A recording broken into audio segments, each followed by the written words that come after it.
Oh, I think the camera's looking quite straight today. I don't suppose it really matters, does it? I'm not sure. But to me, when the camera's like this, I feel like I'm on a sinking ship. Maybe it appears so also. Interesting that I've arrived this morning. Hello and welcome.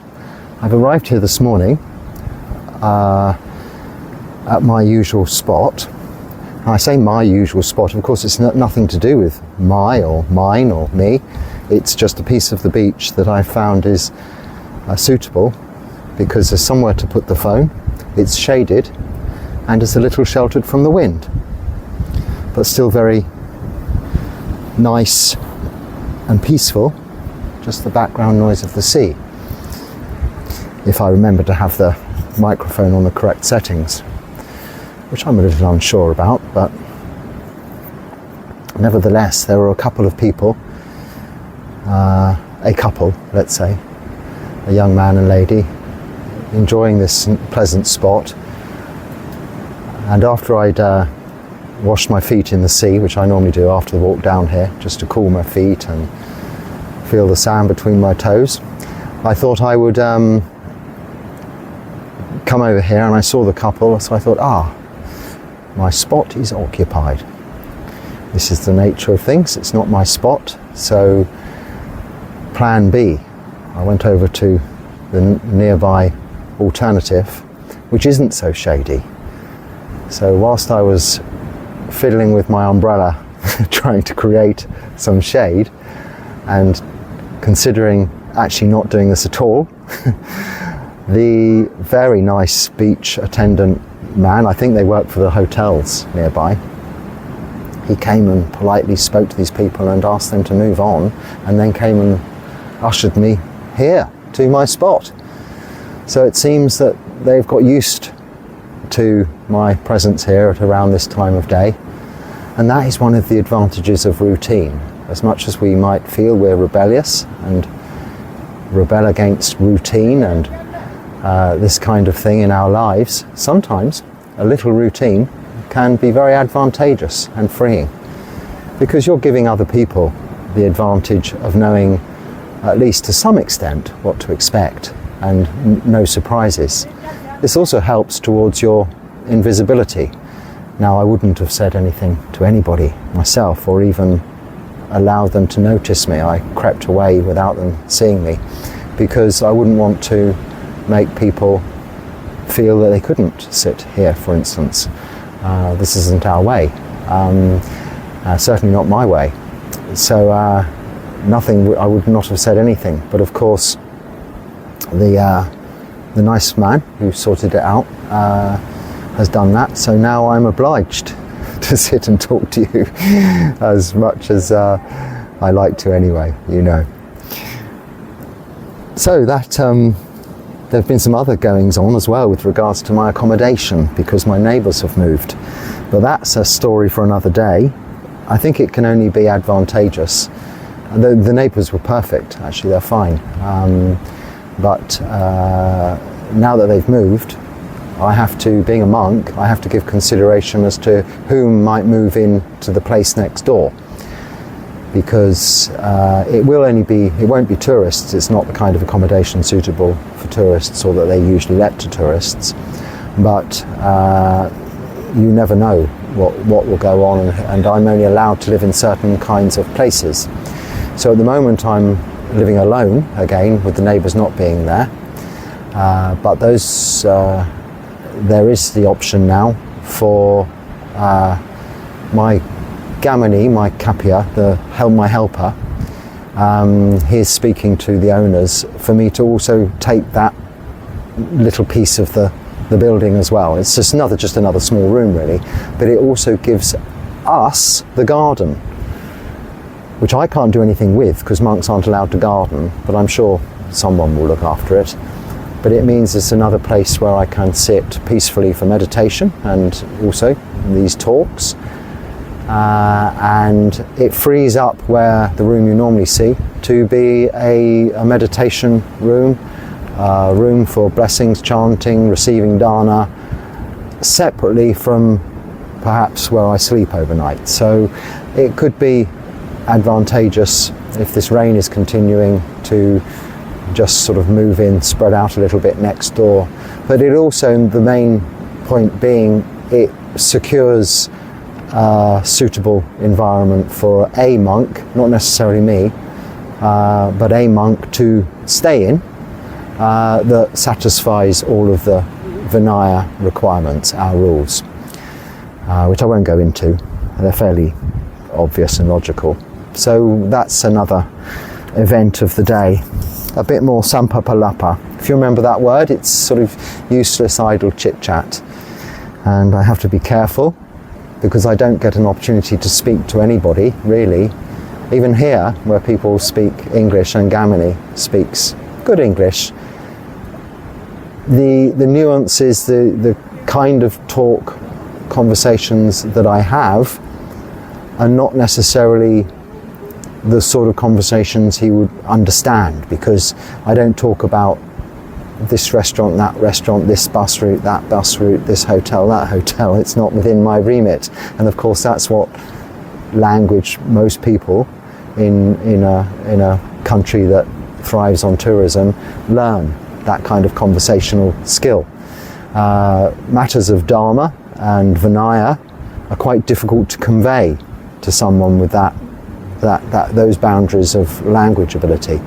So I'm taking the opportunity to speak out loud and therefore air my thoughts with my, not all English speaking, I know, audience, but for me it's an opportunity for some sampapalapa, and I think it has its time and its place. But I'd like to go in and look at some of the comments and questions and continue with those before I sampapalapa on too much. Actually, let me just start with this first comment, because although it's the most recent, I think it's important. I'm severely depressed. Been looking into Buddhism to try to help, but I feel like I'm just broken.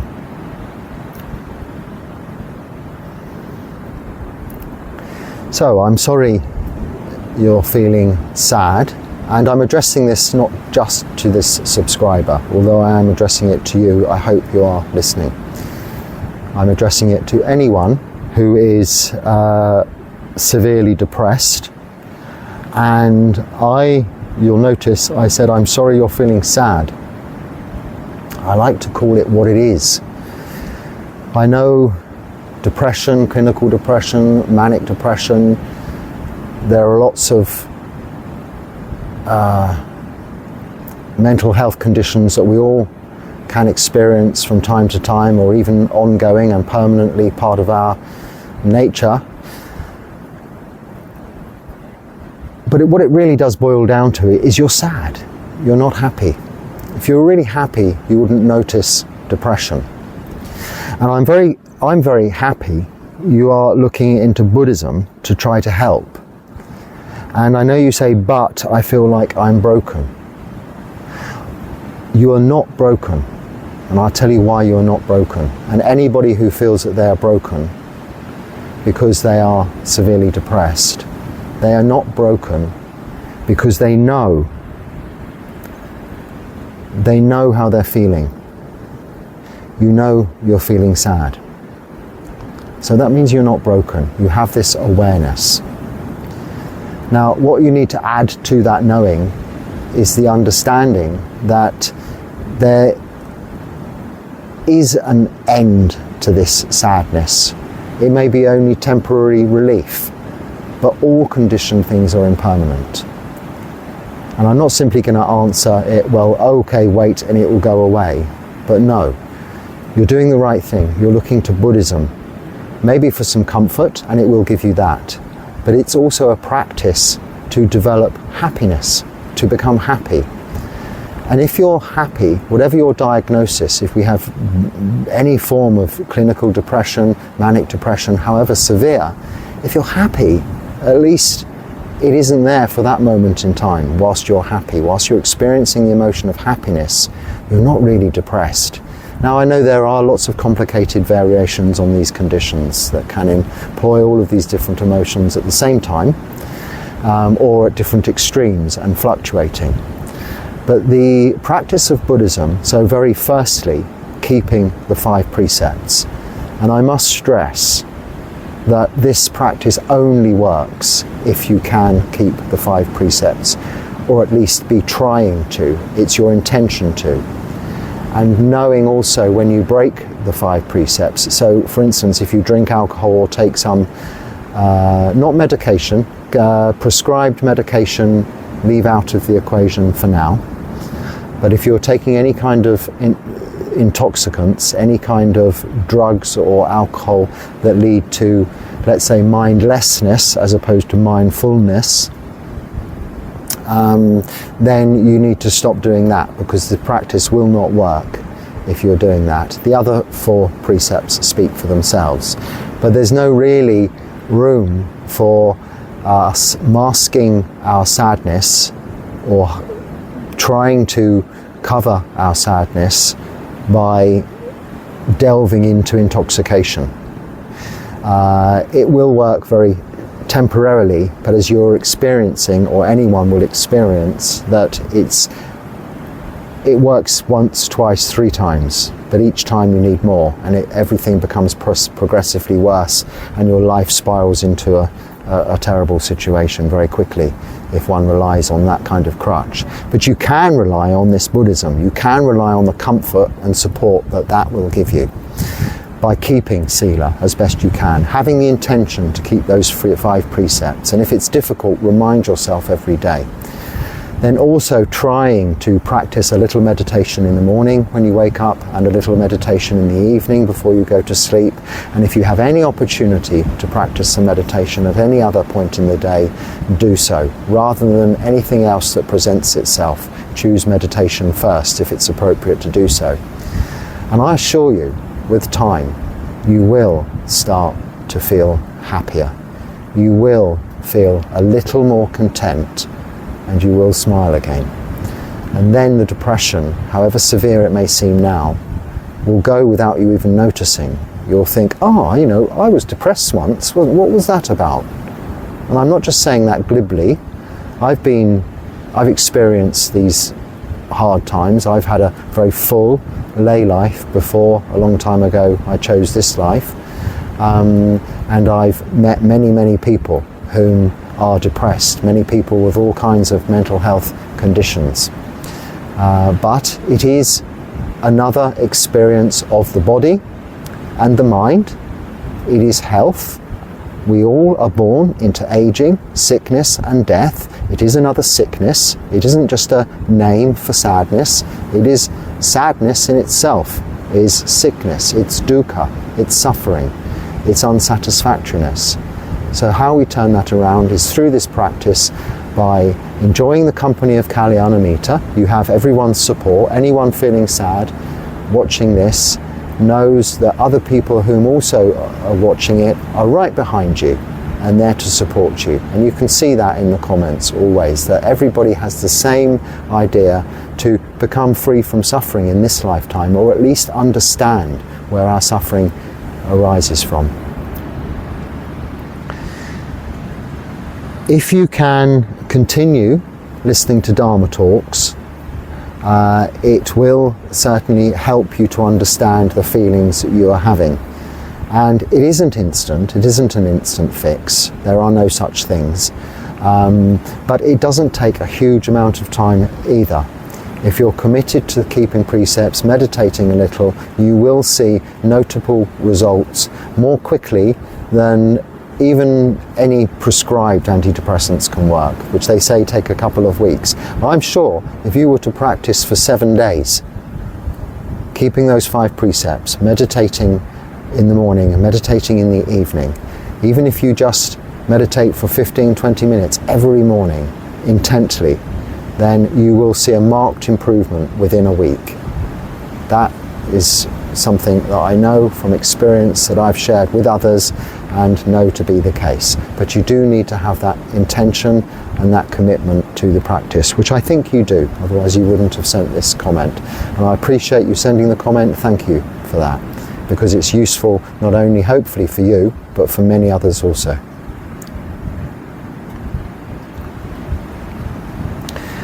Okay, well actually on that subject, because this is the same kind of, not the same, but it's a different angle on a similar topic. If I can read it, it's quite long. Do you know why some monasteries require foreigners to be free from mental health disabilities and to be heterosexual? Question mark.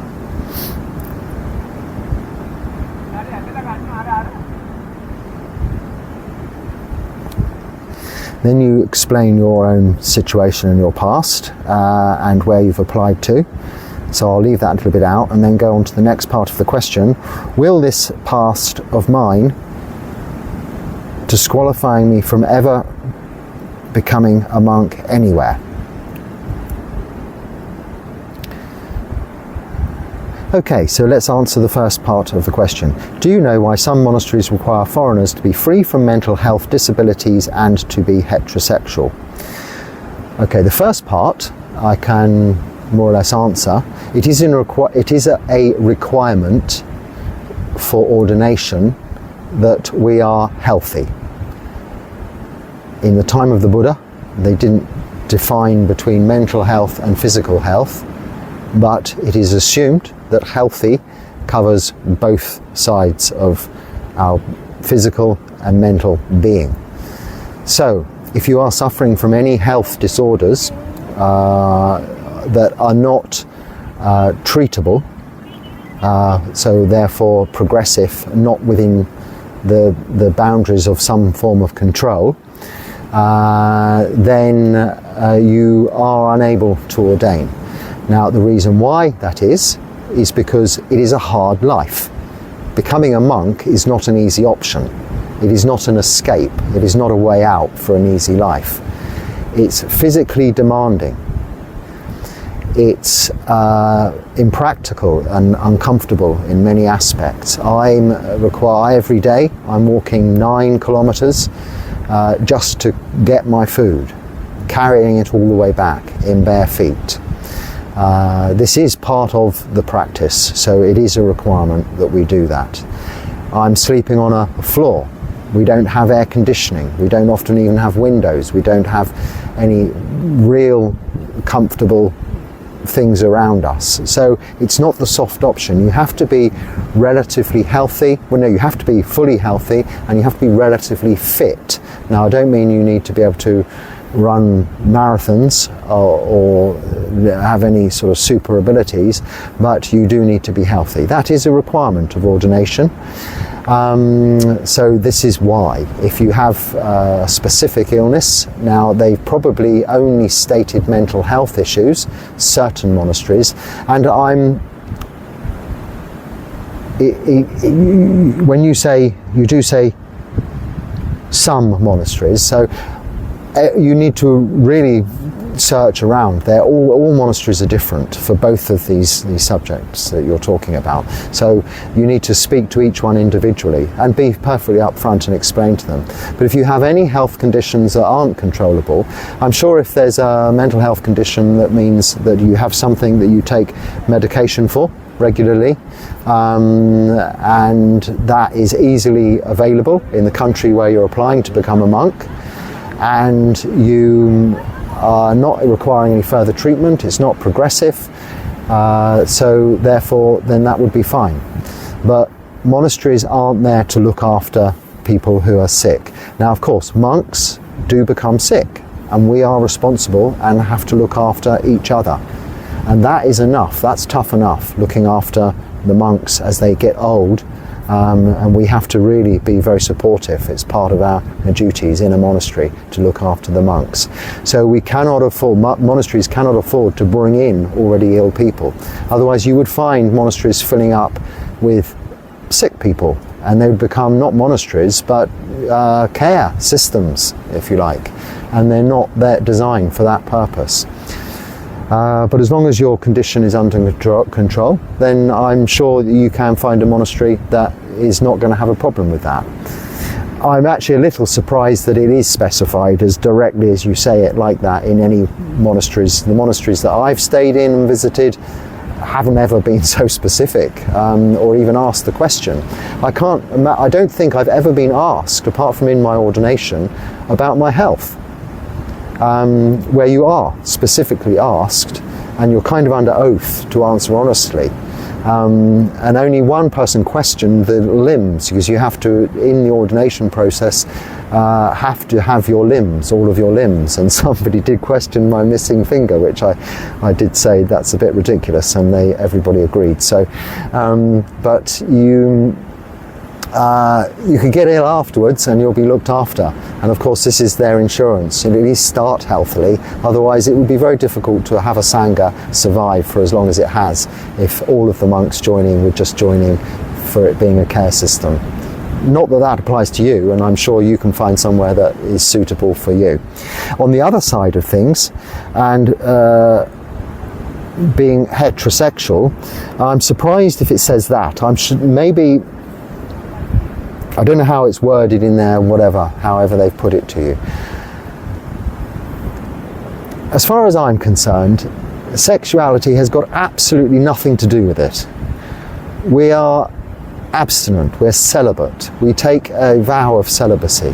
The minute we break that, we're no longer monks. So whether you're heterosexual, no, I don't know all the correct terms for it, but whatever your inclination is, I can't see the relevance of it, frankly. This is not why you're going to a monastery.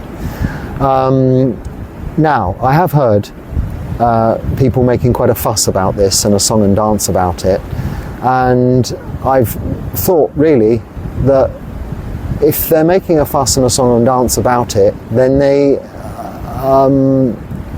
are putting emphasis on something that shouldn't be even in consideration, because we're all the same, monks and nuns. We live very separately. Now, I suppose there could be an idea, and I don't know that there is, that someone who's gay, living in the same-sex environment, would be subject to more temptation than someone who isn't. I don't know. You need to, again, ask around all different monasteries and find out for yourself. But the most important thing to consider is this is not a dating ground. It's not a place to explore sexuality or even develop these ideas.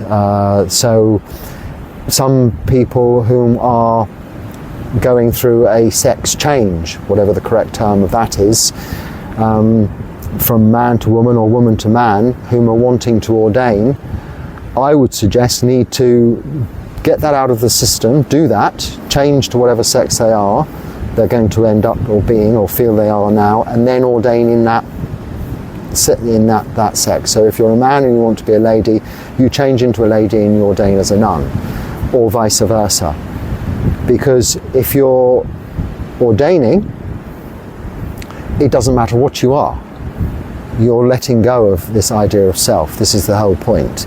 So if your whole mind is taken up with your progression to change your sex, then you're not actually practicing. You're not living the monk's life. You're not being a monk or a nun. You need to finish the transition. Really, I would say abandon the idea of it, because it doesn't matter. Maybe you're in the wrong body. We're all in the wrong body. I'm in the wrong body, not because I'm the wrong sex, but this body is just not good enough. I'll tell you why. Because it probably won't last for another 50 or 60 years. I've only had 56-7 years out of this body. Well, that's not long enough. It could die tomorrow. So it's useless, really. I could say that and be looking for another body. But of course, we understand the reality of aging, sickness and death. We understand that this is what we get. It may last another 30 or 40 years, it may not. Time will tell. But I'm not bothered with it. It needs to be healthy. It needed to be healthy for my ordination. Like I said, at the ordination, you're asked about, I can't remember how it's worded, It's in Pali anyway, but that you are healthy, and you say yes because you are, then you could, of course, be sick the next day. The very next day, you could be diagnosed with something very serious and need treatment for the rest of your time. But at the point of ordination, you are giving up this attachment to things that we are normally used to being attached to in the outside world. So, I just stress again, monastic life, becoming a monk, becoming a nun, it's not running away from the outside world. It's bringing all of those external world problems into a crucible, like a little melting pot over a very hot fire, to burn away our defilements, not through seriously ascetic practices, but through very determined effort, energy and practice in keeping this upholding this very strict set of many precepts, very many rules, discipline, and then putting in this effort for this very strict regime of meditation. And this is developing the wholesome mind states and stripping away those unwholesome mind states. It's not easy. It's very hard. This is why not everybody's doing it, of course. And there are very few whom stay the distance, put it that way. They're very fortunate in Thailand, where they can go and become a monk for a period of time. And now in some places in India, called Pabaja, you just take the novice initiation or ordination, and you are a monk for 7 days, a month, or even 3 months. In Thailand, sometimes they do it for a year, and then they come out of it. But even as a bhikkhu in any other tradition, it isn't a lifetime vow. You can disrobe at any point in time, and many do. So you'll hear of the masters of these traditions whom have been monks for many, many years. The ones whom have been born into it, so as very little children, novice monks, 8 years old and upwards, who have been monks living in monasteries all of their lives through one reason or another. Often families will send their children to the monastery. That happens here, happens in India, happens in various countries. And they grow up with this lifestyle, and they've never known anything different. And they may have 60 vassas, 50 vassas, that's years living in the robes as monks. But really they've led a fairly sheltered life as a monk. That is a little bit different when you see practitioners, especially from Western countries, whom have gone in their 30s or 20s, or even later in their 40s or 50s. In my case, in my 40s to 50s, gone to a different side of the world, to a different culture, whom have ordained. I'm not saying I've achieved anything special, because I've only been a monk for a very short time, so time will tell whether I manage to. It's not ordaining isn't the difficult thing, it's staying ordained is the difficult thing, because the temptation is always there for some to just, well, I can't see the point of this, I'll just go and live a lay life and keep the precepts and 5 pieces of precepts and meditate, but still do the other things that you can't do as a monk.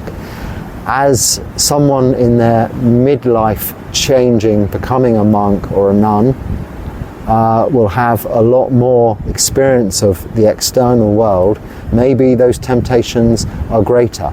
Or maybe it's a case of, well, I've been there, I've done that, no longer interested, I'm staying like this. Either way, it's a slightly different thing. I'm not sure, I think I digressed a little bit there, so apologies for that. But I hope this answers your question. I mean, I have to say, you have to just shop around, really. And I don't know what country you're in. If you're in a country that has no Buddhist presence, then maybe go to a country or contact countries where I'm guessing you speak English. You've got a very beautifully worded comment here, so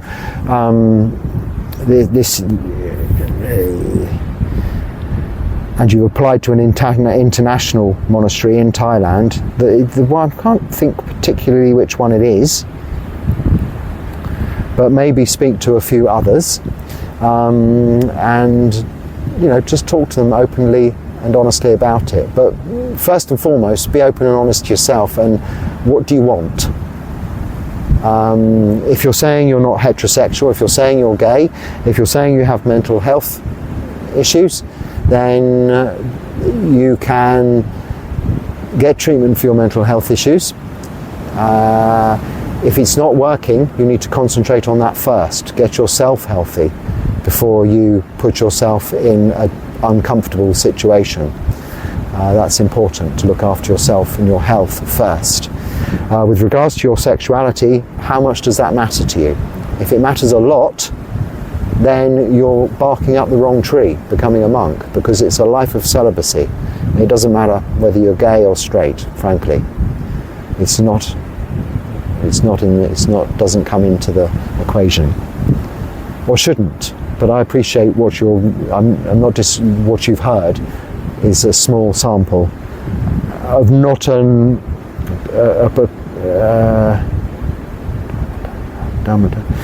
not sure whether I'm misunderstanding the organisation you're talking about. It doesn't matter anyway. Try another organisation. Okay. Oh, this is had this one a few times. Are you allowed a smartphone as a monk? I noticed you mentioned the Moon Cycle app. Yeah, I won't go into the whole smartphone thing again, but as a novice monk, no. In a monastery, you shouldn't need one, whether even as a senior monk. When you've been a monk for a while, then yes, there's probably a reason that you'll need one, especially if you're travelling. In fact, it's a requirement if you're travelling. It's very difficult to carry the documentation that's required in a paper format these days. Most authorities require online information and things. But nevertheless, the point being, a smartphone is just like a library. You can go to the library and you can spend your days reading blood and guts stories of horror, or sexual fantasy romantic novels, or all kinds of irrelevant nonsense. Or you can go to the library and you can read Dharma and study the teachings of the Buddha. So a smartphone is just a library. You choose what you do with it. As monks, we are exercising the utmost form of restraint in what we see, hear, smell, taste, touch. If we're living in a Buddhist country, I'm doubly protected, because all of the people surrounding me, like these beach fellows who look after this beach here, are ensuring I'm not disturbed here by tourists coming, going, not wearing appropriate clothing or things like that. They know my Vinaya. They know I'm to be protected from that. Of course, I'm responsible myself for looking the other way, moving, this and that. But when you're in a Buddhist country where you also have that support, it's even more wonderful. But I'm just reiterating the point. This whole thing about smartphones is, yes, it shouldn't be that monks are walking around on the phone all day or using social media, as far as I'm concerned, but that's just my opinion. And mine stays firmly hidden away in my belt pouch thing for emergencies only, really, or this purpose. And I use it to listen to Dharma talks, because that is where I get my Dharma from these days, or read, suttas and such like, or reference material, Pali dictionaries, suttas, all of these wonderful resources, and even this Moon app, which I happened to get some time ago and noticed that it's rather useful, because with the variance in all the calendars and when Uposatha is in different places where I go to, at least I know for sure when it's cloudy at night, as it has been in this continuing rainy season here, that it is actually new moon or full moon. So today is the Uposatha, it's the new moon, so this is my Uposatha Day talk, I suppose. But it's actually the new moon officially, according to that app thing, tomorrow. But thank you for your comment anyway. I've answered it in a different way. So yes, someone said they appreciate me answering the same old questions over and over again. It's not quite like that, because each time I'm reflecting on the same question from more experience and from having answered it before and having either added or taken away a little. So I don't think I ever give, if I was to ever listen back to my answers of these same questions that I get, I'm sure they would never be, it would be the same underlying theme, the answer, but the words will be different. And also the nuances, these subtleties in our speech will be different in terms of how I present or put it back to you in terms of answering the same question again and again. So I don't mind. And the reason they come up again and again is because they are important questions to people. And this channel is not for my benefit. It's for, or any one person's benefit. It's for as many people's benefit, or as many people that can benefit from it as possible by sharing my experience with you in relation to the comments you make. So it's your channel, so you ask what you like, and if it's been asked before, don't hesitate about asking the question again. I can always refer you to a previous video, but more often than not I'll answer it again, because I don't think there's, it's never like a repeat, it's never exactly the same answer. Equanimity is the ability to look at the beautiful woman on my TV screen and the contents of my son's lunchbox that has been sitting in his school bag for a week. For a week? With the same response. Well, why do you leave the contents of his lunchbox in a bag for a week? No, I don't mean that. I'm sure it was an accident. Well, it's not quite. So you're saying equanimity is regarding a beautiful woman on the TV screen the same way as you regard this decaying old food in the bottom of your son's school bag. It's not quite that, no. It's equanimity is with wisdom. So what you're describing is numbness.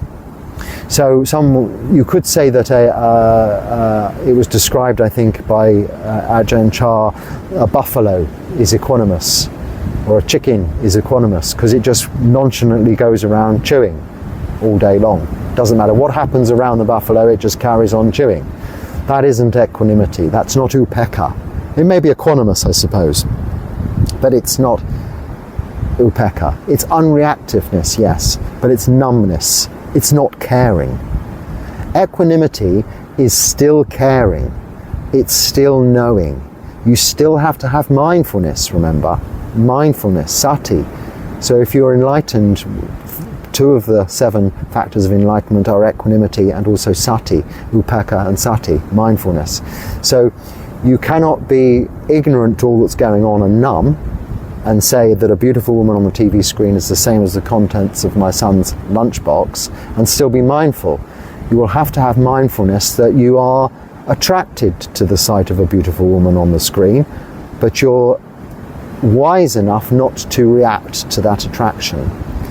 Likewise, you are disgusted by the appearance of the contents of your son's school bag, but you are mindful enough to know that this is just seeing, smelling, and you're not wanting to touch it, but it needs cleaning up. You have wisdom and understanding.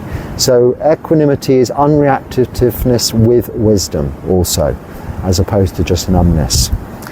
But I take your point, and you're not far from the truth, and I understand that you were saying it in a light-hearted way because you've got lots of laughing faces, but I thought it was an opportunity to just explain that understanding of equanimity a little bit more than maybe I have previously.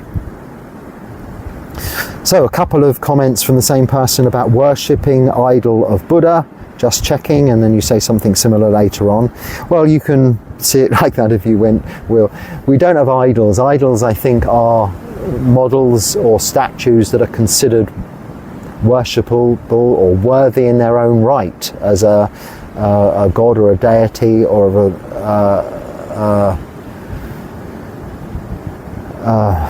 an entity. I don't know.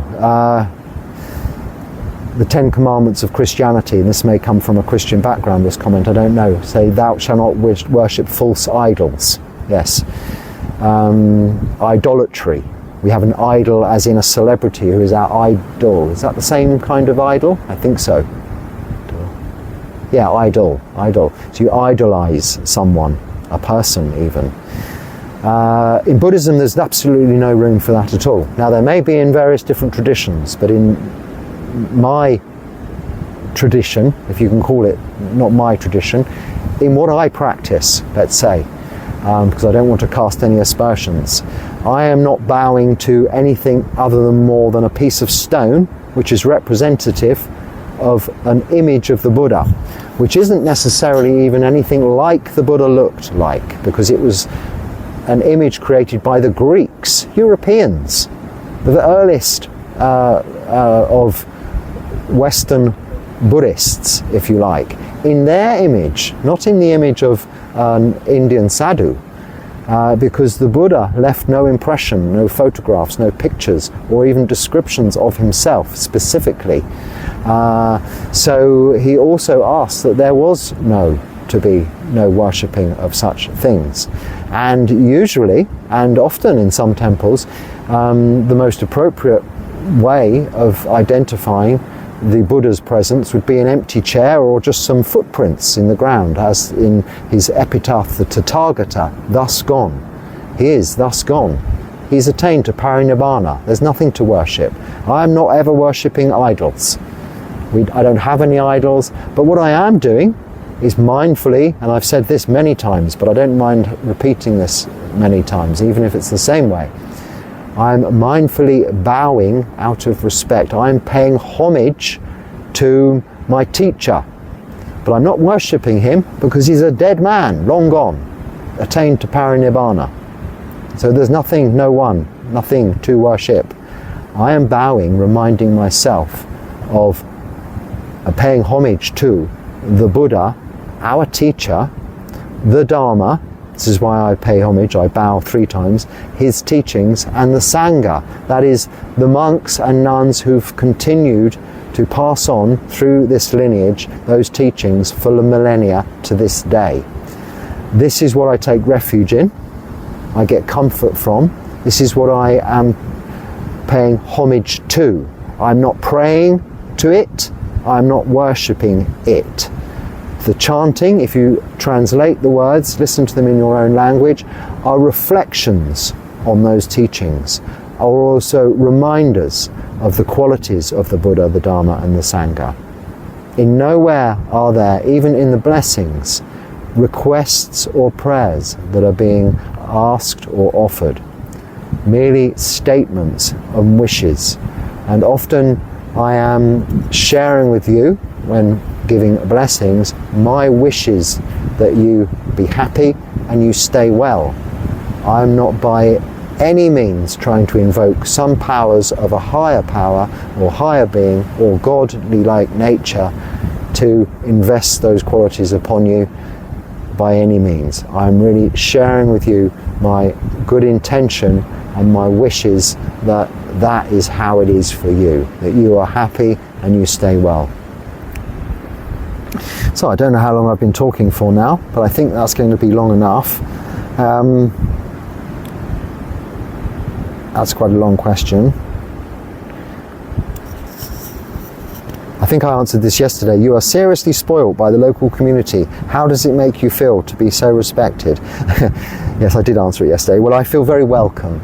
I don't mind answering it again because I'll add a little bit more. Not only do I feel welcome, I don't actually feel spoilt. I feel that they are respecting the Sangha.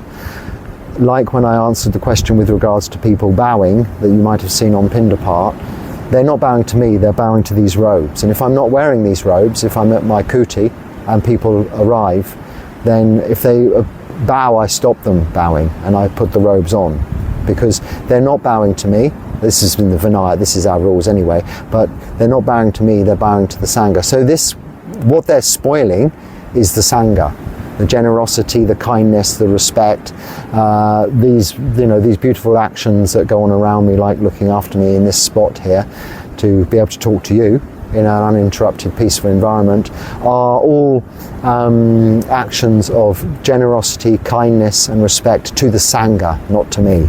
But it does make me feel very welcome and at home here, yes. So thank you, good question.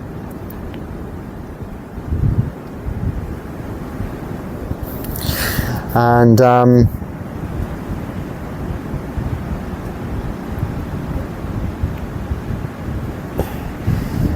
I think I ought to, I really have no idea how long I've been speaking for, but I'm guessing that it's more than half an hour and possibly approaching 40 minutes. So that will suffice for now. Although there's a few more comments and questions to go into, but I'll continue with that tomorrow. And who knows, it could be from a different location. Tomorrow, if I get back and find Gamini has moved us into next door also, then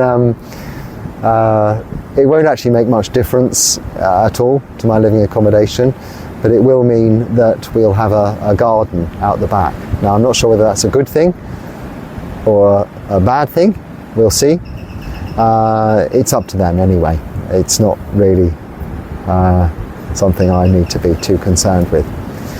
So thank you for watching. I hope there's something useful there. If there is, please use it. If not, just let it go. Until next time.